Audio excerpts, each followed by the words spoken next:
Hi குட்டீஸ். இன்னைக்கு நம்ம பார்க்க போகிற கதையோட பேர் என்னன்னா கோல்டன் பெல். கதைக்குள்ளே போகலாமா?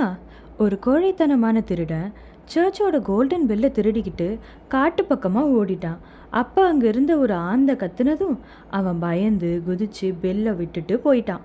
அதுக்கப்புறம் நிறைய வித்தியாசமான சத்தம் அந்த காட்டு பக்கமாக கேட்டுச்சான். அங்கே இருக்க வில்லேஜ் பீப்புள் எல்லாரும் நினச்சாங்களாம், ஏதோ ஒரு பேய் இருக்கும் போல் அந்த காட்டுக்குள்ளே, அதுதான் இப்படி ஒரு பயங்கரமான சத்தத்தை போடுது அப்படின்னு சொல்லிட்டு யாரும் அந்த காட்டுக்குள்ளே போவேனா அப்படின்னு முடிவு எடுத்தாங்களாம். அதுக்கப்புறம் ஒரு நாள் காட்டுக்குள்ளே இருக்க வேட்டைக்காரன் வந்து ஒரு சின்ன பொண்ணை கூப்பிட்டாராம்.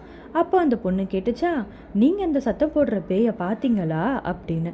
அதுக்கு அந்த வேட்டைக்காரன் சிரிச்சுக்கிட்டே சொன்னாராம், அங்கே ஒரு காது கேட்காத குரங்கு தான் இருக்குது, அதுதான் சர்ச் பெல்லை வந்து டங் டங்னு அடிச்சுக்கிட்டே இருக்கும் அப்படின்னு சொன்னாராம். அதுக்கப்புறம் அந்த பொண்ணு தைரியமாக காட்டுக்குள்ளே கொஞ்சம் பழத்தெல்லாம் எடுத்துக்கிட்டு போனாலாம். மெதுவாக குரங்கு கிட்ட போய் பழத்தெல்லாம் வச்சுட்டு அந்த பெல்லையும் எடுத்துக்கிட்டு வில்லேஜ்க்கு வந்துட்டா.